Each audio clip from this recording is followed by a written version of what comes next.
Hi friends, welcome to our channel. Today discussing about the subject name Telugu Mythology.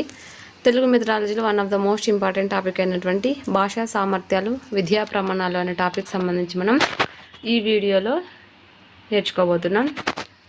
ఎవరైతే మన ఛానల్ని first time చూస్తున్నారో వారంతా కూడా లైక్ చేయండి, షేర్ చేయండి, తప్పకుండా సబ్స్క్రైబ్ అయితే చేసుకోండి. ఇప్పుడైతే మనం కంటెంట్లోకి అయితే వెళ్దాం. భాషించబడేదే భాష అంటే భాషింపబడటం అంటే మనసులోని భావాలను కంఠధ్వనుల ద్వారా తెలియజేయడమే భాష అన్నమాట. భాష యొక్క ప్రాథమిక లక్షణం భావ వినిమయం. ఈ భావ వినిమయం 4 విధాలుగా జరుగుతుంది. ఇది ఎంతో నిపుణతో చేయగలిగినటువంటిది కనుక వాటిని నైపుణ్యాలు అన్నారు. ఇవి భాషకు సంబంధించినవి కాబట్టి వీటిని భాషా నైపుణ్యాలు అంటారు. భాషించబడేదే భాష. భాషించబడటం అంటే మనసులో ఉన్నటువంటి భావాలను కంఠధ్వనుల ద్వారా వివరించడం లేదా తెలియజేయడం. భాష యొక్క ప్రాథమిక లక్షణం భావ వినిమయం. ఈ భావ వినిమయం 4 విధాలుగా జరుగుతుంది. ఇది ఎంతో చేయగలిగినది కాబట్టి వీటిని నైపుణ్యాలని పిలుస్తారు. ఇవి భాషకు సంబంధించినవి కాబట్టి వీటిని భాషా నైపుణ్యాలని పిలవడం జరుగుతుందన్నమాట. మనకు ఈ భాషా నైపుణ్యాలు వచ్చేసి 4 రకాలుగా ఉన్నాయి. ఫస్ట్ వన్ వచ్చేసి శ్రవణం, సెకండ్ వన్ వచ్చేసి భాషణం, థర్డ్ వన్ వచ్చేసి పఠనం, ఫోర్త్ వన్ వచ్చేసి లేఖనం. వీటిని చతుర్విధ భాషా నైపుణ్యాలని, భాషా చతుస్కమని, ఇంకోటి వచ్చేసి చతుర్విధ పరికర్మలని కూడా పిలుస్తారనమాట. ఈ భాషా సామర్థ్యాలు 4 ఉన్నాయన్నమాట.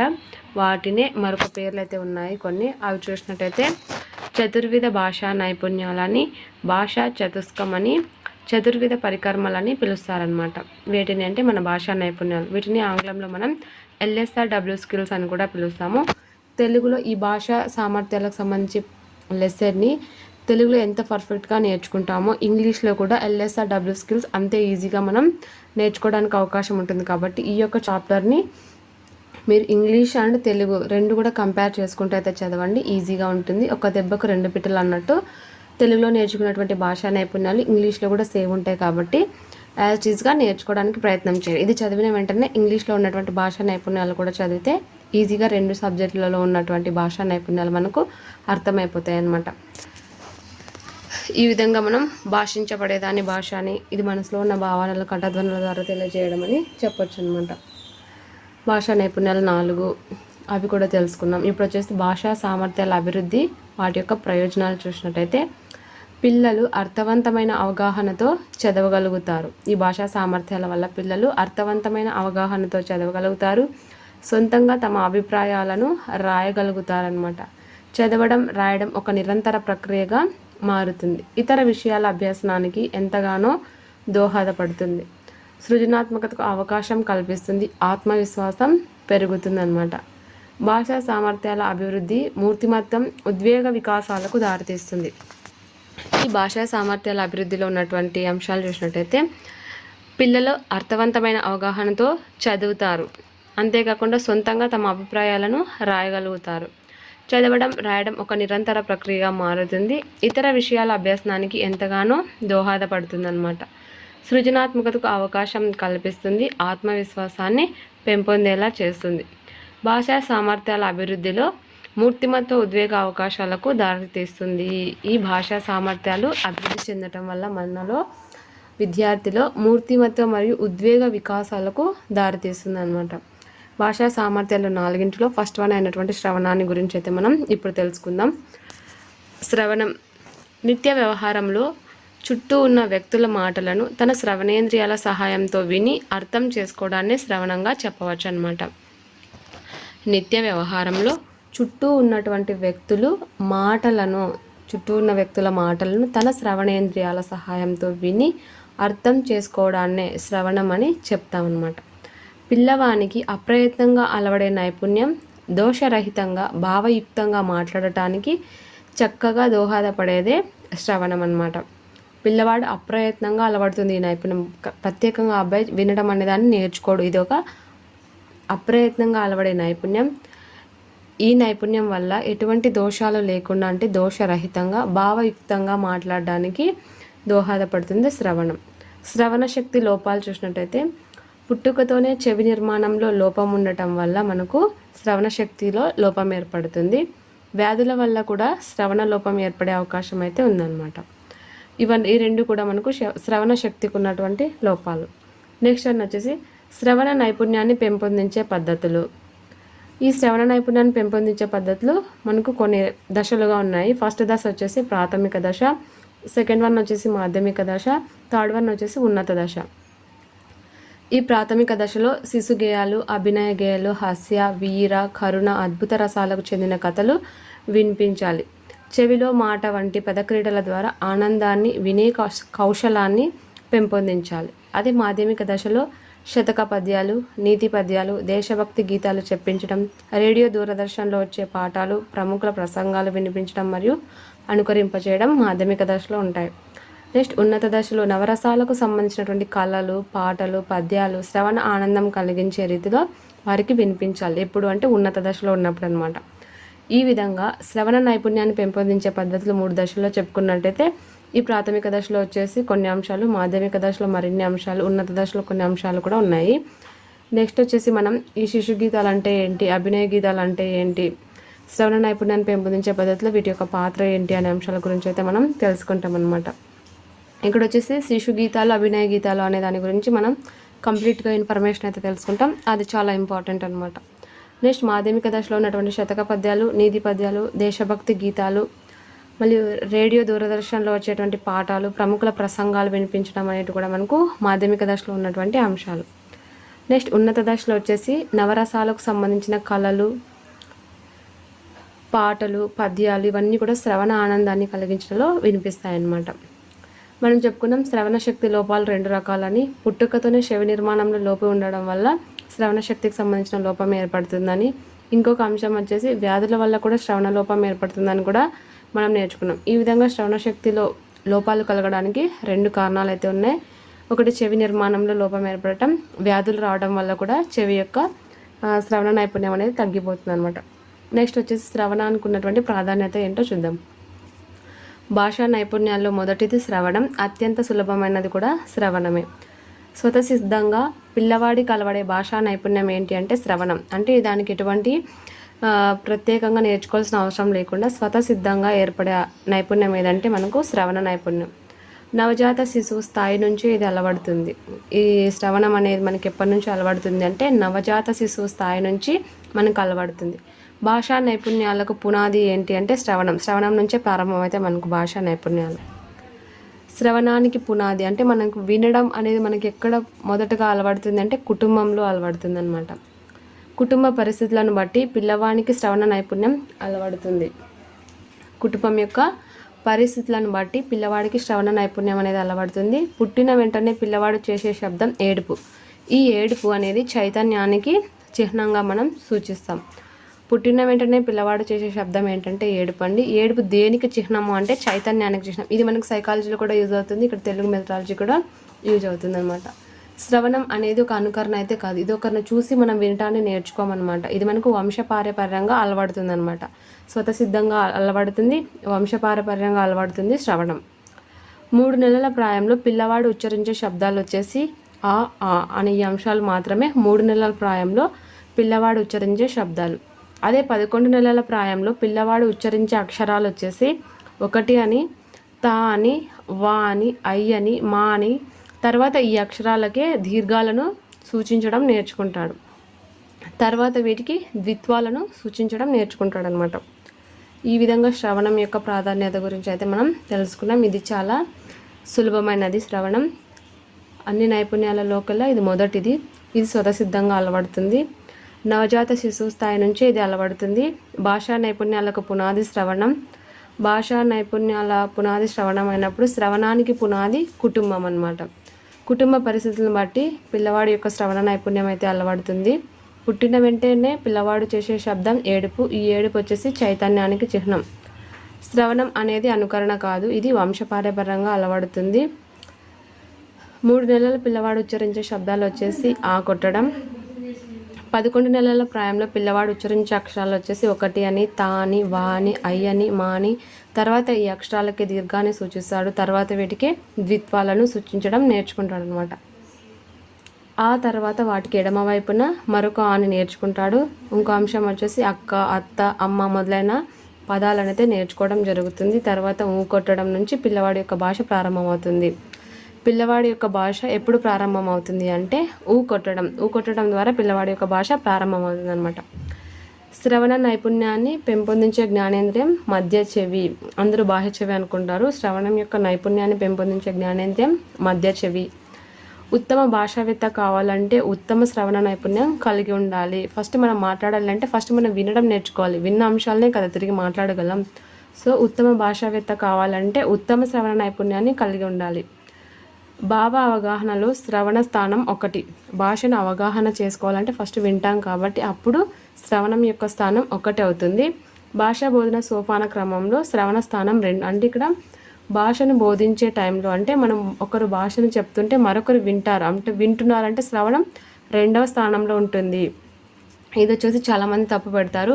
భాషా బోధన సోపాన క్రమంలో శ్రవణం అంటేనే ఫస్ట్ అని ఫిక్స్ అయిపోయింటారు. కానీ ఇక్కడ భాషను బోధించేటప్పుడు అంటే ఒకరు బోధిస్తుంటే ఒకరు వింటుంటారు కాబట్టి శ్రవణం అక్కడ 2వ స్థానంలో ఉంటుంది. ఇది పాఠశాల పూర్వదశలోనే విద్యార్థికి అలవడుతుంది.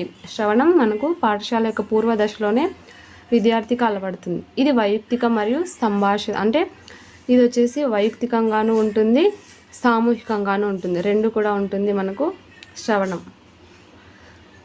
ఉత్తరోత్తర కఠినత మూల ప్రకారం దీని స్థానం 1. ఉత్తరోత్తర కఠినతల ప్రకారం దీని స్థానం 1. ఎవరైనా ఒక అంశాన్ని చెప్పేటప్పుడు ఉక్తులు చెప్పేటప్పుడు దాని స్థానం అనేది మనకు 1వ స్థానంలో ఉంటుందన్నమాట శ్రవణం. ఇక్కడ వచ్చేసి మెయిన్ ఇంపార్టెంట్ వచ్చేసి భాష అవగాహనలో శ్రవణ స్థానం 1, భాషా బోధన సోపాన క్రమంలో శ్రవణ స్థానం 2. భాష బోధన సోపాన క్రమంలో శ్రవణ స్థానం 2. ఇది పాఠశాల పూర్వదశలో విద్యార్థికి అలవడుతుంది. ఈ వైయక్తికం మరియు సామూహికం. నెక్స్ట్ వచ్చేసి శ్రవణం యొక్క లక్షణాలు. ప్రాథమిక స్థాయిలో ఏ విధంగా ఉంటుంది, ప్రాథమికోన్నత స్థాయిలో ఏ విధంగా ఉంటుంది, ఉన్నత స్థాయిలో ఏ విధంగా ఉంటుంది, ఇది విద్యార్థుల శ్రవణ నైపుణ్యాలను ఏ విధంగా ప్రభావితం చేస్తుందో చూద్దాం. ప్రాథమిక స్థాయిలో వచ్చేసి సామాన్యమైన గీతాలను, పాటలను విద్యార్థుల అవగాహనతో వినటం. అపరిచిత మరియు పరిచిత సన్నివేశాలలో సంభాషణలు, సంవాదాలు విద్యార్థుల అవగాహనతో వినాలి. పొడుపు కథలను విని అర్థం చేసుకోగలగాలి. ప్రాథమిక స్థాయిలో సామాన్యమైన గీతాలు ఉంటాయి, పాటలను విద్యార్థుల అవగాహనతో వింటారు. అపరిచిత మరియు పరిచిత సన్నివేశాలలో సంభాషణలు, సంవాదాలు విద్యార్థులు అవగాహనతో వినడం, పొడుపు కథలు విని అర్థం చేసుకోగలడం మనకు ప్రాథమిక స్థాయిలో ఉన్నటువంటి లక్షణాలు అన్నమాట. కృత్యాన్ని నిర్వహించేటప్పుడు వరుసగా ఇచ్చినటువంటి మౌలిక సూచనలను అవగాహన చేసుకోవడం కూడా శ్రవణం యొక్క లక్షణాలే. ఇప్పుడు ప్రాథమికోన్నత దశలో చూసినట్టయితే పద్య గేయాన్ని, పఠనాన్ని అవగాహనతో వినటం, పాఠశాలలో జరిగే వక్తృత్వాలను అవగాహనతో వినటం, సంతోషం, ఆశ్చర్యం, దుఃఖం, కోపంతో కూడినటువంటి సంభాషణలను అవగాహనతో వినటం, ప్రసిద్ధ వ్యక్తుల జీవిత చరిత్రలను అవగాహనతో వినడం. ఇవన్నీ వచ్చేసి ప్రాథమికోన్నత దశలో ఉన్నటువంటి అంశాలు అన్నమాట. ప్రాథమికోన్నత దశలో పద్యాలు, గేయ పఠనాన్ని అవగాహనతో వినటం జరుగుతుంది. పాఠశాలలో జరిగే వక్తృత్వాలలో అవగాహనతో వినాలి. సంతోషం, ఆశ్చర్యం, దుఃఖం, కోపంతో కూడినటువంటి సంభాషణలను అవగాహనతో వినడం నేర్చుకోవాలి. ప్రసిద్ధ వ్యక్తుల జీవిత చరిత్రను అవగాహనతో వినడం ప్రాథమికోన్నత దశలో ఉన్నటువంటి అంశాలు అన్నమాట. నెక్స్ట్ వచ్చేసి ఉన్నత స్థాయి. ప్రసిద్ధ గ్రంథాలలోని పద్యాలను అవగాహనతో వినటం, నాటకంలోని సంభాషణలను అవగాహనతో వినటం, ప్రసిద్ధ వక్తల ఉపన్యాసాలను శ్రద్ధగా అవగాహనతో వినడం, సమాజంలోని వివిధ వ్యక్తులు వివిధ సన్నివేశాలలో మాట్లాడిన సంభాషణ సరళిని అవగాహనతో వినటం వచ్చేసి మనకు ఉన్నత స్థాయిలో ఉన్నటువంటి శ్రవణ లక్షణాలు. ప్రాథమిక ఉన్నత స్థాయిలో అయితే కొన్ని అంశాలు, ఉన్నత స్థాయిలో ఉన్నటువంటి మరిన్ని అంశాలు అన్నమాట. పద్య గేయ పఠనాన్ని అవగాహనతో వినడం ప్రాథమికోన్నత దశ, వక్తృత్వాలను అవగాహనతో వినడం ప్రాథమికోన్నత దశ, వివిధ భావావేశాల్లో ఉన్నటువంటి సంభాషణలు వినటం కూడా ప్రాథమికోన్నత దశ, ప్రసిద్ధ వ్యక్తుల జీవిత చరిత్రను అవగాహన చేసుకోవడం ప్రాథమికోన్నత దశ. అదే ఉన్నత స్థాయి అయితే ప్రసిద్ధ గ్రంథంలో ఉన్నటువంటి పద్యాలను అవగాహనతో వినటం, నాటకంలోని సంభాషణలను అవగాహనతో వినటం, ప్రసిద్ధ వ్యక్తుల ఉపన్యాసాలను శ్రద్ధగా మరియు అవగాహనతో వినడం వచ్చేసి మనకు ఉన్నత స్థాయిలో ఉన్నటువంటి శ్రవణ లక్షణాలు. సమాజంలోని వివిధ వ్యక్తులు వివిధ సన్నివేశాలలో మాట్లాడిన సంభాషణ సరళిని అవగాహనతో వినటం కూడా మనకు ఉన్నత స్థాయి శ్రవణ లక్షణాల కిందకే వస్తాయన్నమాట. నెక్స్ట్ వచ్చేసి శ్రవణం రకాలను ఇప్పుడైతే చూద్దాం. సూక్ష్మభేద గ్రాహక శ్రవణం అంటే ఏంటి? సూక్ష్మభేద గ్రాహక శ్రవణంలో ఇద్దరి సంభాషణలు వినేటప్పుడు దేనిని గ్రహించాలి, దేనిని గ్రహించకూడదనే విషయాన్ని గుర్తించి చెప్పడమే సూక్ష్మభేద గ్రాహక శ్రవణం అనేది పిలుస్తారనమాట. ఇద్దరు సంభాషణలను వినేటప్పుడు దేన్ని వినాలి, దేనిని వినకూడదు, దేనిని గ్రహించాలి, దేనిని గ్రహించకూడదు అనే విషయాన్ని గుర్తించి వినటాన్నే సూక్ష్మభేద గ్రాహక శ్రవణం అని పిలుస్తారనమాట. నెక్స్ట్ వన్ వచ్చేసి విస్తార శ్రవణం. వినే విషయంపై ధ్యాస ఉంచి ముఖ్య భావాన్ని, ముఖ్య ఉద్దేశాన్ని గ్రహించేటట్లు వినటాన్ని విస్తార శ్రవణం అనేది పిలుస్తారు. విస్తార శ్రవణంలో వినే విషయం పైన ధ్యాస ఉంచి ముఖ్యమైన భావాన్ని, ముఖ్య ఉద్దేశాన్ని గ్రహించేటట్లు వినటాన్ని విస్తార శ్రవణం అని పిలుస్తారు. నెక్స్ట్ వన్ వచ్చేసి విమర్శనాత్మక శ్రవణం. ప్రతి చిన్న అంశంపై దృష్టి ఉంచి ఏ అంశాలు బాగున్నాయి, ఏవి బాగాలేవు అనే వివరాలు వినటాన్ని విమర్శనాత్మక శ్రవణం అంటారు.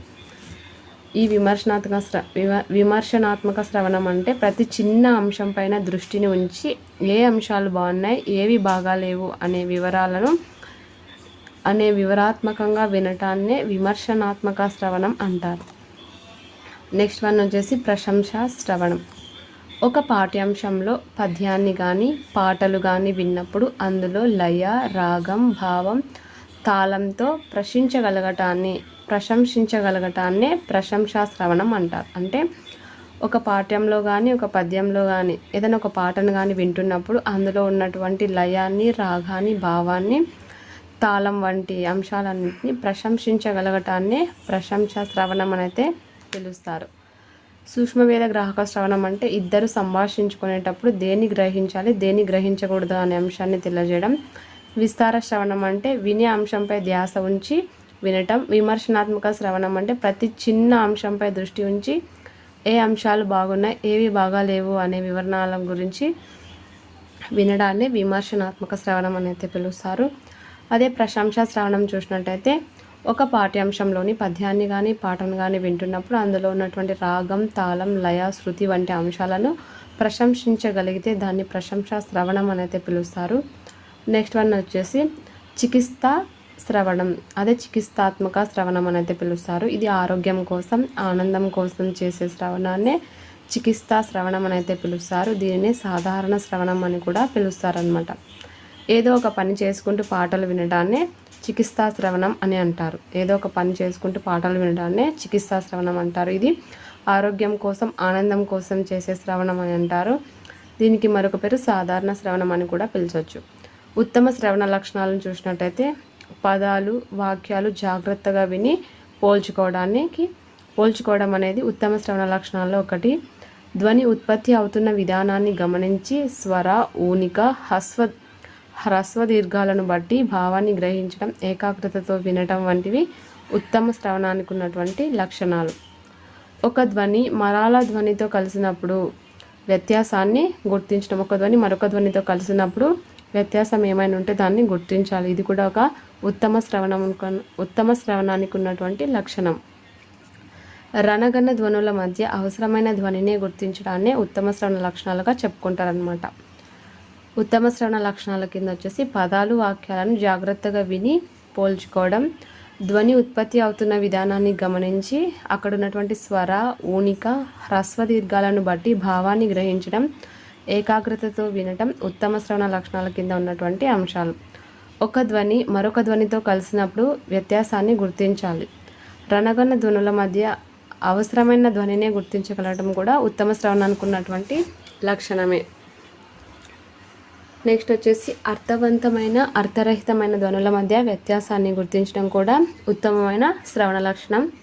శ్రవణం యొక్క ముఖ్య ఉద్దేశం ఏంటంటే స్పష్టమైన, నిర్దిష్టమైనటువంటి ఉచ్చారణ శక్తిని కలగడం కూడా ఉత్తమమైన శ్రవణ లక్షణం కింద ఉన్నటువంటి అంశం. మెయిన్ వచ్చేసి ఇక్కడ శ్రవణం యొక్క ముఖ్య ఉద్దేశం ఇచ్చినారు, స్పష్టమైన, నిర్దిష్టమైన ఉచ్చారణ శక్తిని కలిగి ఉండటం. నెక్స్ట్ శ్రవణ నైపుణ్యాన్ని పెంపొందింపజేసే పద్ధతులు చూసినట్టయితే అవి ప్రాథమిక స్థాయిలో ఏ విధంగా ఉన్నాయి అనే అంశాన్ని చూస్తే ఫస్ట్ వన్ వచ్చేసి శిశు గేయాలను పాడి వినిపించడం. శిశు గేయాలను పాడి వినిపించడంలో ఫస్ట్ వన్ వచ్చేసి వీటికే మరొక పేరు బాలగేయాలు. శిశు గేయాలకే మరొక పేరు బాలగేయాలు. గేయకారులు ఛందస్సును బానిసగాను లయను రాజుగాను చెప్తారు. లయబద్ధమైనవే గేయాలు. పిల్లవాడు త్వరగా అభ్యసించడానికి దోహదపడేవే శిశు గేయాలన్నమాట. శిశు గేయాలకు దగ్గరగా ఉండే పద్యాలు మనకు ఆటవెలది పద్యాలు. ఇప్పుడు శిశు గేయాలకు సంబంధించి చూసినట్టయితే వీటికి మరొక పేరు వచ్చేసి బాలగేయాలు అని పిలుస్తారు. గేయకారులు ఛందస్సును బానిసగాను లయను రాజుగాను అయితే చెప్తారనమాట. లయబద్ధంగా ఉన్న వాటిని గేయాలు అని అయితే పిలుస్తారు. పిల్లవాడు త్వరగా అభ్యసించడానికి దోహదపడేవి శిశు గేయాలన్నమాట. శిశు గేయాలకు దగ్గరగా ఉండే పద్యాలు వచ్చేసి మనకు ఆటవెల్ది పద్యాలు. ఇది చాలా ఇంపార్టెంట్, బాగా అయితే నేర్చుకోండి అనమాట. శిశు గేయాలకు దగ్గరగా ఉండే పద్యాలు వచ్చేసి మనకు ఆటవెలది పద్యాలు. పిల్లవాడు త్వరగా అభ్యసించడానికి దోహదపడే వచ్చేసి మనకు శిశు గేయాలు అనమాట. శిశు గేయాలు 2 రకాలు. అవి వచ్చేసి పిల్లల కోసం పెద్దలు పాడేవి, పిల్లలు తమలో తాము పాడుకునేవి. పిల్లల కోసం పెద్దలు పాడే శిశు గేయాల ఎగ్జాంపుల్స్ వచ్చేసి మనకు చందమామ రావే, జో అచ్యుతానంద, జోజో ముకుంద మరియు లాలి లాలి. ఈ అంశాలన్నీ కూడా, ఈ శిశు గేయాలన్నీ కూడా మనం పిల్లల కోసం పెద్దలు పాడే శిశు గేయాలన్నమాట. సెకండ్ వన్ వచ్చేసి పిల్లలు తమలో తాము పాడుకొని వచ్చేసి చెమ్మ చెక్క, చాడేసి మొగ్గ, చిట్టి చిట్టి మిరియాలు, చిట్టి చిలకమ్మ, ఇవన్నీ కూడా పిల్లలు వారంతకు వారే పాడుకునే శిశు గేయాలన్నమాట. నెక్స్ట్ వన్ వచ్చేసి శిశు గేయాల వల్ల ప్రయోజనాలు. శిశు గేయాల వల్ల ప్రయోజనాలు వచ్చేసి మనకు పదజాల అభివృద్ధి అనేది పెరుగుతుంది, సంగీతం పట్ల ఆసక్తి అనేది పెరుగుతుంది, సంఘీభావం అనేది కలుగుతుంది, ఉపాధ్యాయుడు అంటే భయం పోయి గౌరవం పెరిగి క్రమం తప్పకుండా పాఠశాలకు వస్తారు. శిశు గేయాలలో శబ్దానికి లయకు మాత్రమే ప్రాధాన్యత ఉంటుంది. గేయాల కంటే కొంచెం కష్టమైనవి పద్యాలన్నమాట. ఈ శిశు గేయాల వల్ల ఉన్నటువంటి ప్రయోజనాలు చూసినట్టయితే పదజాల అభివృద్ధి అనేది డెవలప్ అవుతుంది, సంగీతం పట్ల ఆసక్తి అనేది పెరుగుతుంది, సంఘీభావం అనేది కలుగుతుంది, ఉపాధ్యాయుడు అంటే భయం పోయి గౌరవం అనేది పెరిగి క్రమం తప్పకుండా పాఠశాలకు వస్తారు. ఎందుకంటే మా సార్ బాగా పాటలు పాడేస్తాడు అని స్కూల్కి రావడం అయితే జరుగుతుందన్నమాట. శిశు గేయాలలో శబ్దానికి లయకు మాత్రమే ప్రాధాన్యత ఉంటుంది. ఇది ఒకసారి అబ్జర్వ్ చేసినట్లయితే లయకు శబ్దానికి మాత్రమే ప్రాధాన్యం ఉంటుంది. ఈ గేయాలు వచ్చేసి గేయాల కంటే కొంచెం కష్టం ఉండేవి ఏవి అంటే పద్యాలు అన్నమాట. గేయాల కంటే కొంచెం కష్టమైనవి పద్యాలు, ఇది కూడా గుర్తుపెట్టుకోండి. నెక్స్ట్ వన్ వచ్చేసి అభినయ గేయాలు పాడి వినిపించడం. అభినయ గేయాలను పాడి వినిపించడం వల్ల ఏం జరుగుతుందో చూద్దాం. శబ్దంతో పాటు అర్థానికి భావానికి ప్రాధాన్యత ఇచ్చే గేయాలు అభినయ గేయాలు. శబ్దంతో పాటు అర్థానికి భావానికి ప్రాధాన్యత ఇచ్చే గేయాలు అభినయ గేయాలు. బహుళ ప్రయోజనకారి అయినటువంటి గేయాలు అభినయ గేయాలు. బహుళ ప్రయోజనకారి అయిన గేయాలు ఏవి అంటే అభినయ గేయాలు. ఇది చాలా ఇంపార్టెంట్. నెక్స్ట్ అభినయం వచ్చేసి 2 రకాలు. అభినయం 2 రకాలు. అవి ఏవి అంటే వాచికాభినయం, అంగికాభినయం. వాచికాభినయం అనగా భావానుగుణమైన స్వరభేదం పాటించడం. భావానుగుణమైన స్వరభేదాన్ని పాటించడమే వాచికాభినయం. నెక్స్ట్ వచ్చేసి అంగికాభినయం అనగా కరచరణాలను కదిలిస్తూ ముఖ కవలికల్లో మార్పు తేవడాన్ని అంగికాభినయం అని పిలుస్తారు. కరం అంటే చేయి, చరం అంటే కాళ్ళు. ఈ కరచరణాలను కదిలిస్తూ ముఖం యొక్క కవలికల్లో మార్పు తేవడాన్ని అంగికాభినయం అని పిలుస్తారనమాట.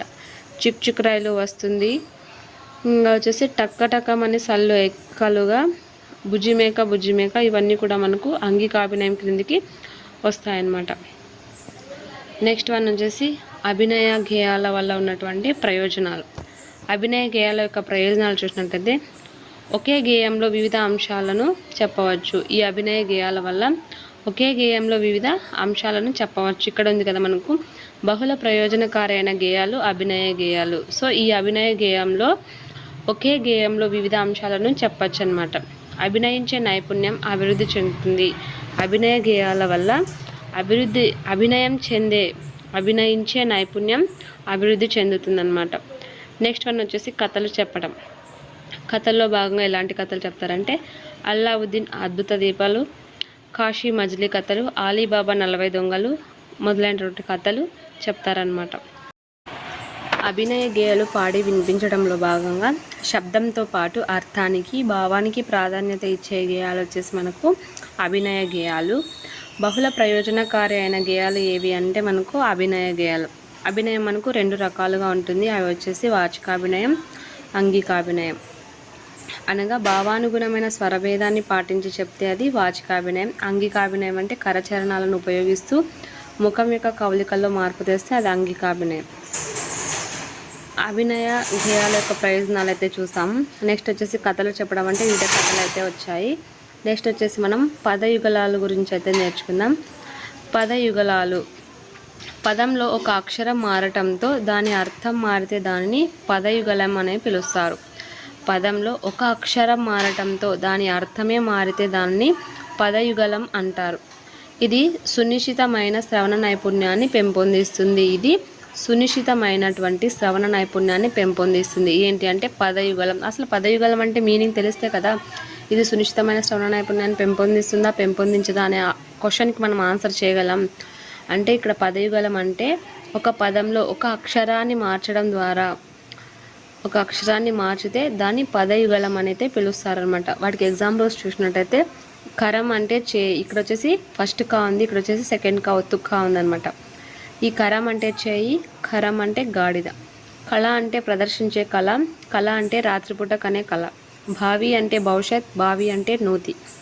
ఈ విధంగా ఒక పదంలో ఒక అక్షరం మారటం వల్ల వచ్చే దాన్ని మనం పదయుగళం అంటారు. దీని యొక్క మెయిన్ ఏంటంటే సునిశ్చితమైన శ్రవణాన్ని పెంపొందిస్తుంది అనమాట పదయుగళం. నెక్స్ట్ వన్ వచ్చేసి పదక్రీడలు. పిల్లవాడిలో ఉండే అహంభావాన్ని తగ్గించి ఉత్తమ శ్రవణాన్ని కలగజేయడానికి తోడ్పడే భాషా క్రీడే పదక్రీడ. ఎగ్జాంపుల్స్ వచ్చేసి మల్లె మొగ్గ మెల్లగా వచ్చి గిల్లిపో అనే భాషా క్రీడ కూడా శ్రవణ నైపుణ్యాన్ని పెంపొందించడానికి తోడ్పడుతుంది. టెలిఫోన్ ఆట కూడా భాషా క్రీడకు సంబంధించినవి. ఇక్కడ 2 అంశాలు అయితే గుర్తుపెట్టుకోవచ్చు. ఇది టెక్స్ట్ బుక్లో ఉన్న అంశాలే. మల్లె మొగ్గ మెల్లిగా వచ్చి గిల్లిపో అనేది భాషకు సంబంధించిన క్రీడ. టెలిఫోన్ ఆట కూడా భాషా క్రీడే. పిల్లవాడిలో ఉన్నటువంటి అహంభావాన్ని తగ్గించి ఉత్తమమైన శ్రవణాన్ని కలిగిస్తుంది భాష యొక్క క్రీడ అనమాట. నెక్స్ట్ వన్ వచ్చేసి మాధ్యమిక స్థాయిలో ఎటువంటి అంశాలు ఉంటాయో చూసినట్టయితే ఫస్ట్ వన్ వేమన సుమతి శతకాలను పాడి వారికి వినిపించాలన్నమాట. నెక్స్ట్ వన్ వచ్చేసి కరుణ భక్తి అద్భుత రసాలను వినిపించాలి. మల్లాది చంద్రశేఖర శాస్త్రి ఉషశ్రీ రేడియో ఉపన్యాసాలను వినిపించాలి. ప్రాథమికోన్నత స్థాయిలో వేమన శతకాలు ఇదేంది ప్రాథమిక స్థాయి. ప్రాథమిక స్థాయిలో మనం చెప్పుకున్నాం శిశుకేయాలని, ఇది వచ్చేసి ప్రాథమికోన్నత స్థాయి. ఈ ప్రాథమికోన్నత స్థాయిలో వేమన శతకాలు సుమతి శతక పద్యాలను పాడి వినిపించాలి. నెక్స్ట్ వన్ కరుణ భక్తి అద్భుత రసాలను వినిపించాలి. మల్లాది చంద్రశేఖర శాస్త్రి ఉషశ్రీ యొక్క రేడియో ఉపన్యాసాలను వినిపించాలి. నెక్స్ట్ వచ్చేసి ఉన్నత స్థాయి. భారత భాగవత రామాయణాలలో నవరసాలకు సంబంధించిన పద్యాలు పాడి వినిపించాలి. ద్విత్వ సంయుక్త సంశ్లేషాత్మక పదాలను ఉపాధ్యాయుడు తన బోధనలో తరచుగా వాడటం. అయితే శృంగార హాస్యరసాలను మాత్రం చాలా పరిమితంగా వాడాలి. సంవాదాలు చర్చలు వినపడేటట్లు చేయాలి. శ్రవణ శక్తి లోపాలు నివారణ చర్యలు అయితే తెలుసుకుందాం. ఇక్కడ ఉన్నత స్థాయిలో చెప్పుకునే ముందు ఉన్నత స్థాయిలో వచ్చేసి మనకు భారతం భాగవతం రామాయణాలలో ఉన్నటువంటి నవరసాలకు సంబంధించిన పద్యాలను పాడి వినిపించాలి. నెక్స్ట్ వన్ వచ్చేసి ద్విత్వ సంయుక్త సంశ్లేషణ పదాలను ఉపాధ్యాయుడు తన బోధనలో తరచుగా వాడాలన్నమాట. అయితే శృంగార మరియు హాస్యరసాలు ఈ రెండింటిని మాత్రం చాలా తక్కువగా అయితే వాడాలి. సంవాదాలు చర్చలను వినేటట్లు సంవాదాలు చర్చలు అనేవి వాళ్ళు వినేటట్లు చేయాలి అన్నమాట.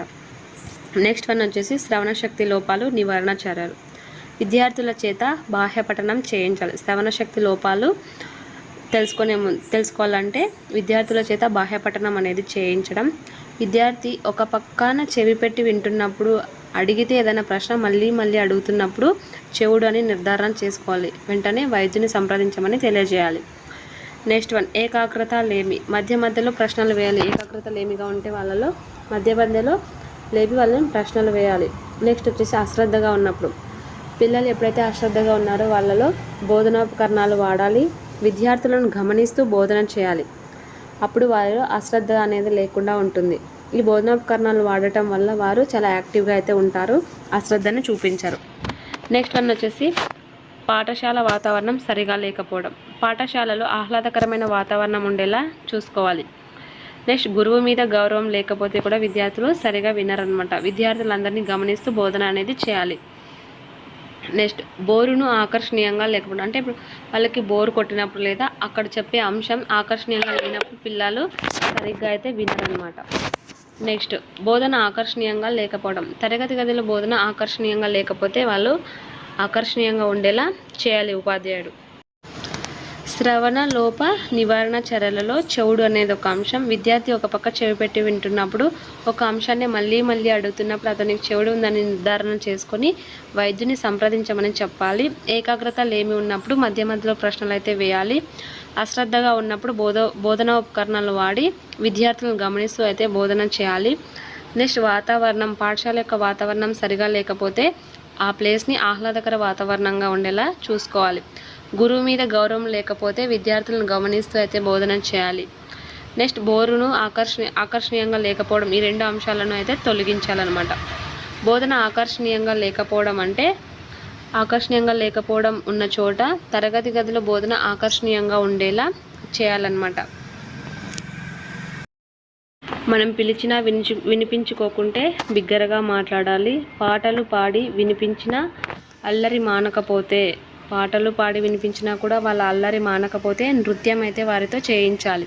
కథలు చెప్పినా వినకపోతే పాత్రలో దూరి హావభావాలను వ్యక్తపరచాలి. పాఠ్యాంశాన్ని సరిగా వినకపోతే ముందు వరుసలో వారిని కూర్చోబెట్టాలి. మాటికి లేని ప్రశ్నలన్నీ అడుగుతుంటే ఓపికగా సమాధానం చెప్పాలి. తరగతి గదిలో అందరూ మాట్లాడితే మంచి కథ చెప్పాలి. పద్య గద్య వేదాన్ని గ్రహించలేకుంటే లయబద్ధకంగా పాడి వినిపించాలి.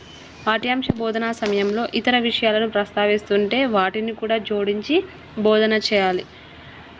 పక్క విద్యార్థులను విననీయకుండా చేస్తే విద్యార్థిలో ఉండే కౌశలాన్ని గుర్తించి దానిని ప్రదర్శింపచేయాలి. విద్యార్థి తెలివితేటలను ప్రదర్శించడానికి ప్రయత్నిస్తే వారికి అవకాశాన్ని అయితే ఇవ్వాలన్నమాట. మనం పిలిచినా పలక్కోకుంటే మనం గట్టిగా మాట్లాడాలి. పాటలు పాడి వినిపించిన అల్లరి అనేది మానకపోతే నృత్యం చేయాలి. కథలు చెప్పినా వినకపోతే పాత్రలో దూరి హావభావాలను వ్యక్తీకరణ చేయాలి. సరిగా వినకపోతే ముందు వరుసలో కూర్చోపెట్టాలి. ప్రశ్నలు ఎక్కువగా అడిగితే ఓపికగా సమాధానం చెప్పాలి. అందరూ మాట్లాడేటప్పుడు ఒక కథ చెప్పాలి. వేదాలు గ్రహించలేకపోతే లయబద్ధకంగా పాడి వినిపించాలి. పాఠ్యబోధన సమయంలో ఇతర విషయాలు ప్రస్తావిస్తుంటే వాటిని జోడించి పాఠ్యబోధన అయితే చేయాలన్నమాట. అదే పక్క విద్యార్థులను విననీయకుండా చేస్తే విద్యార్థిలో ఉన్నటువంటి కౌశలాన్ని గుర్తించి దానిని ప్రదర్శింపచేయాలి. విద్యార్థి తెలివితేటలు